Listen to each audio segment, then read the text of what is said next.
Audio Jungle. नमस्कार दोस्तों, मैं हूं वीरेंद्र चौधरी और आज आपको हम जो वीडियो दिखाने जा रहे हैं उसमें आपको समझा रहे हैं पश्चिमांचल निर्माण संगठन के संजीव चिकारा, जो राष्ट्रीय महासचिव हैं संगठन के। अभी तक उत्तर प्रदेश में लगभग 2 दर्जन से अधिक पश्चिमांचल संगठनों ने आंदोलन चलाए हैं, लेकिन एक भी आंदोलन आज तक कामयाब नहीं हुआ। सब राजनीति की भेंट चढ़ गए। लेकिन आज जो संगठन प्रदेश में काम कर रहा है वो बिल्कुल आर पार की लड़ाई लड़ने के मूड में है। इस संगठन के राष्ट्रीय महासचिव चिकारा जी आपको समझा रहे हैं कि आखिर क्या वजह है जो उन्हें आंदोलन करना पड़ा पश्चिमी उत्तर प्रदेश को अलग बनाने के लिए, और पश्चिमी उत्तर प्रदेश की हमें अलग क्या आवश्यकता है, क्यों चाहिए हमें पश्चिम उत्तर प्रदेश अलग। पॉइंट टू पॉइंट वो आपको अपनी देसी भाषा में बता रहे हैं और आप उनकी भावनाओं को जब पूरा सुनेंगे तो आपको लगेगा कि 70 साल से आज तक जो भी सरकारें सत्ता में आई हैं सभी ने हम लोगों को छला है, हमारे साथ धोखा किया है। ये धोखा कितने धीरे धीरे हुआ है कि हमें पता भी नहीं चला और हमें धोखे में जीने की आदत सी हो गई है। अब हमारे बच्चों के भविष्य के लिए पश्चिमांचल क्यों ज़रूरी है, सुनिए संजीव चिकारा जी की पूरी बात। किसी भी प्रदेश के या जिले स्तर का छोटा होना, तहसील स्तर का छोटा होना, प्रदेश का छोटा होना, केवल उसका एक ही मान्य है कि शासनिक प्रशासनिक व्यवस्था को आम जनता के नजदीक लाया जाए, उसका हो कोई औचित्य नहीं है। भाई अगर छोटे प्रदेश की कोई महिमा नहीं है तो अगर भारत की ही बात करें, भारत के अंदर ही जो छोटे प्रदेश हैं वे विकसित क्यों हैं, जो बड़े प्रदेश हैं वे पिछड़े हुए क्यों हैं। आज उत्तर प्रदेश आपका सबसे बड़ा प्रदेश है, बार बार सभी वक्ता इस बात को कह रहे हैं जो है। और हम आज हिंदुस्तान के अंदर सबसे आखिरी पायदान पर है, सबसे ज़्यादा पिछड़ा हुआ प्रदेश उत्तर प्रदेश है। और हर विषय पर, शिक्षा, स्वास्थ्य, सड़कें, कोई भी सब्जेक्ट ले लो। अब जैसे हमारे साथी कह रहे हैं, आज तक जो उत्तर प्रदेश सरकार को हम टैक्स दे रहे हैं, 1 रुपये में से 72 पैसा पश्चिमी उत्तर प्रदेश के वे 25 जिले जिन्हें हम अलग प्रदेश की मांग करते हैं वे वहन करते हैं। 72 पैसे आपका हिस्सा है, बाकी पूरा का पूरा और जो मामला पड़ा उसमें पूर्वांचल भी है, बुंदेलखंड भी है, मध्यांचल भी है। 4 हिस्सों की हम मांग कर रहे। कायदे में तो इतने बड़े प्रदेश का मतलब है 20 नहीं करते 10 हिस्से तो इसके होने चाहिए। भाई सरकार हमारी सुविधा के लिए होती है, सरकार को शोषण के लिए थोड़ा ही होती है। सरकार इंसान का शोषण करने के लिए होता है। जब हम उत्तर प्रदेश को 72% टैक्स दे रहे हैं, कोई सुविधा हमारे लिए भी तो हो। पूरे पश्चिमी उत्तर प्रदेश के 25 जिलों का जिन्हें हम अलग प्रदेश की मांग करते हैं, उनका सरकार ने 70 सालों में एक साजिश के तहत प्राइवेटीकरण कर दिया है। आप लोगों को पता ही नहीं, क्योंकि वो काम धीरे धीरे चल रहा। जो काम धीरे धीरे होता है वो आदमी उसमें ढल जाता है, उसे पता ही नहीं लगता कि मेरा क्या शोषण हो रहा है। मुझे लगता है मेरा यही जीवन है और ऐसे ही सब कुछ चल रहा है। आप एक बात देखो, शिक्षा आप पूरा का पूरा प्राइवेट, मेडिकल आपका स्वास्थ्य की सुविधा जो है पूरा का पूरा प्राइवेट है। हमारा तो बुखार भी 1 लाख रुपए में लग गया उतरो ना। अब स्थिति ये है, कैसे कैसे बुखार है, मरना भी पड़े, 1 लाख रुपए में बुखार उतर है। पश्चिमी उत्तर प्रदेश का ये हिस्सा जिसे हम अलग प्रदेश की मांग करते हैं, सरकार को 72% टैक्स देने के बावजूद आज भी 60% ग्राम सड़कों और व्हीकल से वंचित है। क्यों जी, ऐसी क्या बात है? भाई ठीक है वो पिछड़ा हुआ एरिया है, मेरे साथी कह रहे थे भाई वहाँ ये है वो है, ठीक है। हाँ, ज़्यादा सरकार जो हमसे पैसा इकट्ठा करती है वो ज़्यादा उस क्षेत्र में लगाती है, लेकिन हकीकत बात यह है वो सारा कुछ होने के बावजूद भी वो हिस्सा हमसे भी पिछड़ा हुआ है। उसका कारण केवल यही है कि प्रदेश का बड़ा होना। अब छोटे प्रदेश की महिमा आप देखो, आप हिंदुस्तान की बात मैंने आपको बताई, जो छोटे प्रदेश है वे देश के अग्रणी प्रदेश है, विकसित प्रदेश है, प्रति व्यक्ति आय उनकी अधिक है, हमारी सबसे ज्यादा पिछड़े हुए हैं। सबसे कम 50,000 रुपये हमारी प्रति व्यक्ति साल भर की आय है। इसी देश के अंदर 1.5, 2 लाख, 2.5 लाख रुपए प्रति व्यक्ति साल भर की आय है, जो एवरेज होता है एक सिस्टम का। और भूमि की बात भी करी जाए तो भूमि में भी हम सबसे ज्यादा पिछड़े हुए हैं। एवरेज जो बात होती है उसमें हम हिमाचल प्रदेश उत्तराखंड से भी पीछे हैं।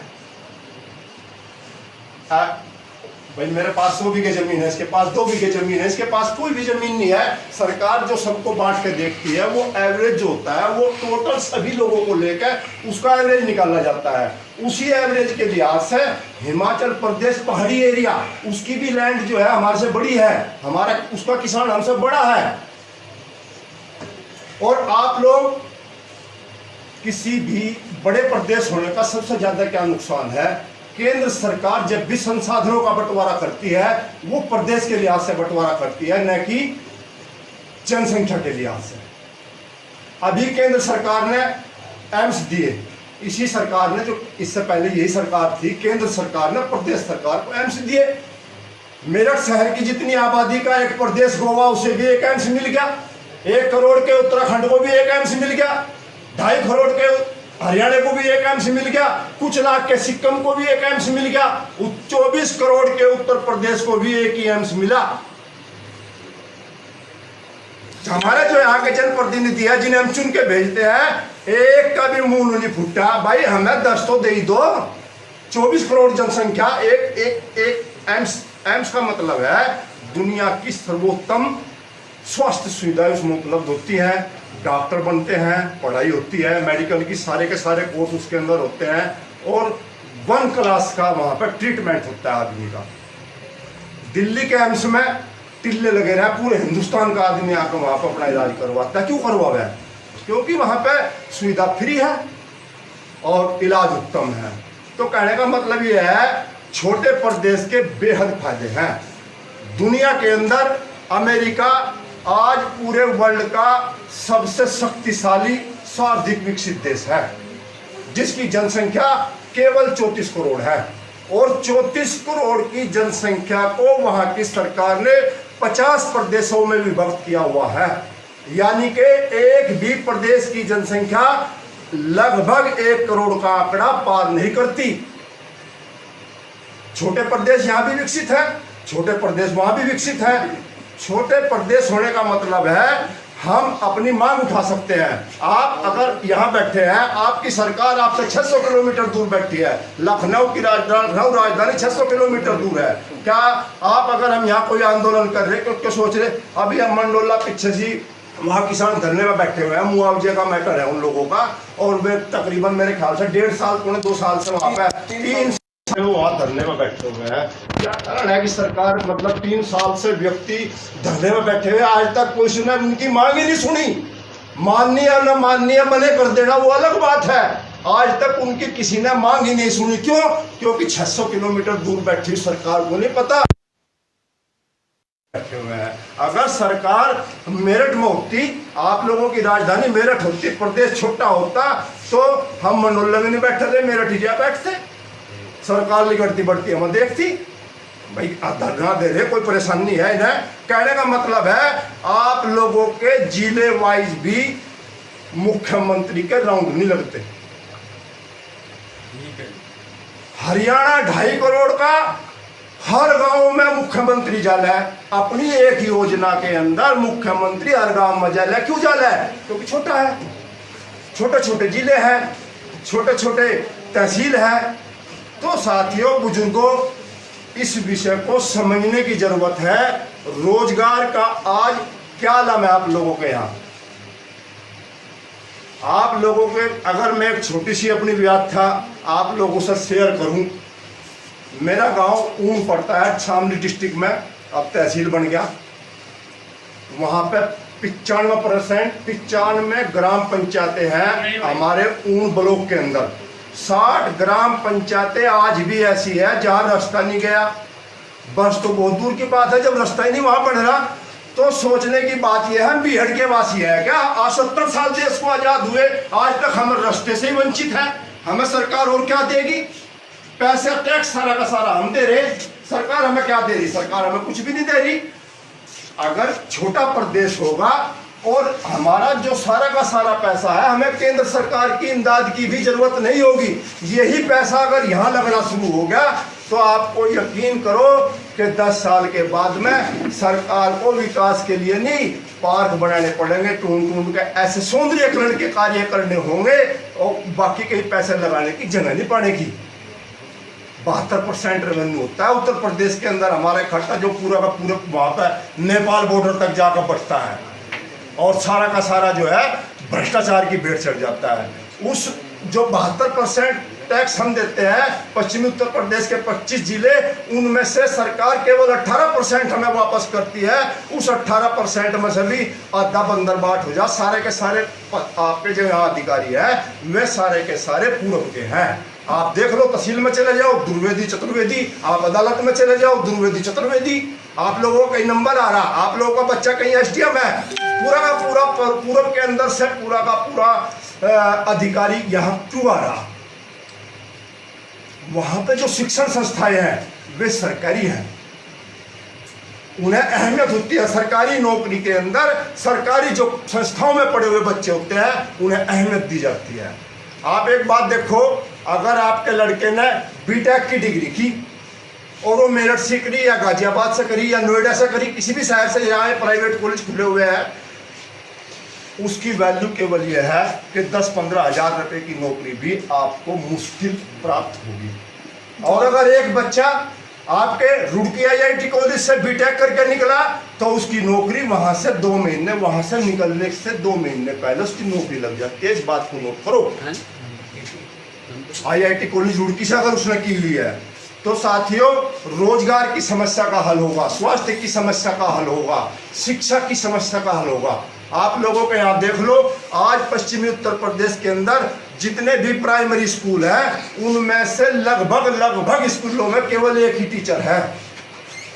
और आज हमारी शान के खिलाफ हो गया कि हम अपने बच्चे को सरकारी स्कूल में नहीं पढ़ाने के, हम सब के सब जो है अपने बच्चों को प्राइवेट संस्थाओं में पढ़ा रहे, जबकि उनकी वैल्यू कुछ नहीं है। वहाँ पे एक सरकारी स्कूल के अंदर जो मास्टर जो टीचर लगा हुआ है वो क्वालिफाइड है, वो पढ़ा लिखा है।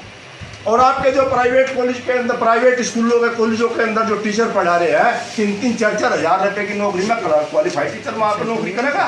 MBB, B.Ed, B.Tech ये डिग्री सरकारी में लगे हुए हैं। और आप लोगों के बच्चों को तो आपका भविष्य तो अंधकार भी जाना है, बराबर अंधकार में जा रहा है।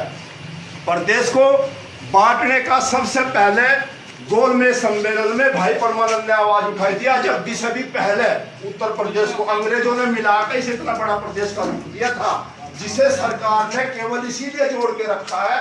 दूसरा औचित्य नहीं है, औचित्य केवल यही है कि ये प्रदेश 74 सीटें तय जी, 80 सीटें देगा। एक मुफ्त जिस पर चली गई उसी की सरकार बनेगी। सारे के सारे जितने भी यहाँ से प्रदेश में प्रधानमंत्री बने, लगभग प्रधानमंत्री यानी जब उत्तर प्रदेश की सीट से जीत के गए, उत्तर प्रदेश के कहीं जाएंगे तो वो चाहे गुजरात से आगे जीता, गुजरात जीत पड़ा, गुजरात वालों ने जीतना यूपी से पढ़ाया गया, फिर देश का प्रधानमंत्री बना। गुजरात से जीत कर देश का प्रधानमंत्री नहीं बना, गुजरात से जीता तो गुजरात का मुख्यमंत्री रहा। क्यों? क्योंकि यहाँ ताकत मिलती है। 80 MP मायने रखते हैं। 80 MP जहाँ एक मुश्त खड़े हो गए तो उसकी अलग स्थिति हो जाती है। तो कहने का मतलब है इसमें आप सभी लोगों की सहभागिता की जरूरत है। ये हमारे आने वाले भविष्य की लड़ाई है। मैं आप लोगों से एक अपनी पर्सनल बात थोड़ी सी शेयर करना चाह रहा था। जब मेरा गाँव ऊर है, वहाँ हम सबसे पिछड़े लोग हैं। खद्दर बुलाए, अब वैसे बड़े बुजुर्ग बैठे, वहाँ लोग रिश्ते करते भी दिक्कत मानना करते। आप लोगों को सबको पता होगा, खद्दर में ज़मीन थोड़ी ठीक थी यहाँ से, लेकिन उसके बावजूद भी पिछड़े हुए थे। साधन नहीं था, गन्ना पैदा कर जैसा गिरने का साधन नहीं था। मैं खुद अपना गन्ना पैदा करके पंजाब के पावड़े तक अपने ट्रैक्टर से ढो रखा मैंने। तो जो पढ़ाई की बात मैं कर रहा, मैं अपने बच्चों को अच्छी शिक्षा दिलाने के लिए, जिससे मैं वंचित रह गया, अपने बच्चों को पढ़ाना शुरू कर दिया और केवल इस काम का लगे। इससे पहले केवल उसी काम पर ध्यान केंद्रित कर दिया। मैं बच्चे पढ़ाने लिए कामयाब करने नहीं, पजई बांग के गोर में रह जाएंगे, जहाँ मैं हूँ यहीं नहीं रह जाएंगे। तो उन्हें पढ़ाने में मेरे पास 60 बीघे हमारे पिताजी की ज़मीन थी। हम उसमें 3 भाई हैं, 20-20 बीघे हमारे बांटे में आ गए, 3 भाई हो गए। लेकिन एक ही मुट्ठी में काम चल रहा था। वो खेती का सारा मैटर मेरे जिम्मे था और मैं ही सबको खर्चा वर्चा दे रहा था। तो मैं उन बच्चों को पढ़ाने के लिए पहले शामली आए, फिर दिल्ली आए। बात के स्थिति ये आ गई कि बच्चे कामयाब होने चाहिए, चाहे कुछ भी हो जा। मुझे उसके लिए पूरी ज़मीन बेचनी पड़ी, क्योंकि मेरी इतनी आमदनी नहीं थी कि मैं 50,000 रुपये महीना शामली और 50,000 3 जगह चूल्हे हो गए। एक ऊन में चूल्हा हो गया, एक शामली में हो गया, एक दिल्ली में हो गया। कुछ बच्चे दिल्ली में जो आगे एडमिशन उनका DU में एडमिशन हो गया, वे दिल्ली आ गए। कुछ बच्चे शामली रह गए और भाई मैं काम में वहाँ चलाना था, मुझे मेरा काम था, मेरा चूल्हा वहाँ रह गया किले का। मुझे अपनी ज़मीन बेचनी पड़ी। अगर अलग प्रदेश हो, छोटा प्रदेश हो, तो मुझे ज़मीन नहीं बेचनी पड़ी थी। सारी की सारी सुविधाएं यही होती। पूरे पश्चिमी उत्तर प्रदेश के अंदर गिनती के राजकीय कॉलेज हैं। हरियाणा में चले जाओ, एक भी गांव ऐसा नहीं है जहाँ एक भी जिला ऐसा नहीं है जहाँ एक राजकीय कॉलेज, 2 राजकीय कॉलेज। ऐसे भी जिले हैं छोटे छोटे जिनमें 6 राजकीय कॉलेज है। राजकीय कॉलेज का मतलब है एक भी पैसा दिए बगैर बच्चे को सर्वोत्तम पढ़ाई का देना। अभी बात हो रही थी डॉक्टरी की। अगर किसका मन नहीं करता मेरा बच्चा, एक माँ बाप ही एक ऐसी चीज है जो अपने बच्चे को अपने से आगे देखना चाहते हैं। यानी सब एक दूसरे को पीछे ही हटाना चाह रहे। हमारे समाज के फितरत है, उसमें सब है, मैं भी हूँ, आप भी हो, सभी है। तो दिमाग में बात उतर गई एकदम से। हाँ, के बराबर अर्थव्यवस्था खड़ी हो जाना। एक MBBS डॉक्टर का इतना बड़े मायने हैं। और अगर वही पढ़ाई प्राइवेट उस सरकारी स्कूल में होगा तो उत्तराखंड 60,000 रुपये में कुल MBBS की डिग्री दे रहा अपने बच्चों को। उत्तराखंड जो हमारे भी से निकला, वहाँ पे जो है कई सड़कें थी, आज उत्तराखंड में जाओ पहाड़ को चीर के सीधी सड़कें बना दी गई। हमारे यहाँ समतल पर भी कोई सड़क नहीं बना रहा। तो आप लोगों से हाथ जोड़कर विनती है, इस समस्या को समझने की जरूरत है, वरना आने वाला टाइम वो भयावह होगा कि हमारे बच्चों को राजनीति का काम रह जाएगा, दूसरा नहीं रहने का। मेरे बच्चे की भी इच्छा है कि मेरे पास भी कार हो, मेरे पास भी मोटरसाइकिल, किसकी इच्छा नहीं है। इसी समाज के अंदर एक यहाँ से भी कोई साधन है, बस आवेश गाँव में क्यों नहीं आती? हरियाणा के अंदर चले जाओ आप, मैं हरियाणा से तुलना कर रहा हूँ अपनी। क्यों? क्योंकि मैं शामली का वासी हूँ। शामली हरियाणा के इस पार है और हरियाणा उस पार है। तो हमारी जो ज़्यादातर जो हमारी जिन्नस विन्नस पैदा हुआ है खेती की सारी हम हरियाणा में बेच चले जाकर। यहाँ तो वो भी व्यवस्था नहीं है। भाई आप लोग गन्ना बोले, मील लग रहे, चलो भाई गति हो रही उस चीज़ की, भले ही पेमेंट नहीं मिल रहा, लेकिन वो है टाइम पर वो चला तो जा, फसल खेत तो खाली हो जा, अगर फसल मोड़े का मुक्त तो हो जा। अब अगर आप लोग जीरी लगा लो, सभी कोई लेने वाला भी नहीं पाएगा उसे। अरे हरियाणा में बेचोगे जाती है, हरियाणा वाला नुका कहने का 1000 का भाव, कहना 500 में लेंगे। वहाँ भी कठिनाई आ जाएगा। जमुना गंगा तक का एरिया सारा का सारा हरियाणा में बेचा जाएगा। सरकार का आप लोगों की तरफ कोई ध्यान नहीं है। यहाँ की मंडी बढ़ा सकती है, यहाँ भी तो व्यवस्था बनाई जा सकती है, लेकिन यहाँ कोई व्यवस्था सरकार नहीं बना रही है। आप लोग इस बात को, अपने भविष्य की लड़ाई है, हम आप लोगों के बीच में आए हैं, अपना खर्चा करके आप लोगों के बीच में आए हैं, आप लोगों को आपके घरों से जाकर बुला कर लाए हैं। हमारा कोई भी व्यक्ति नेतागिरी की पृष्ठभूमि से हम नहीं है, ना हमारा नेतागिरी का कोई मैटर है। आप लोगों ने हमारे बात रखने के ढंग से भी शायद कुछ ना कुछ जरूर समझ लिया होगा। हम तो आप जैसे ही लोग हैं, आपके समाज के लोग हैं।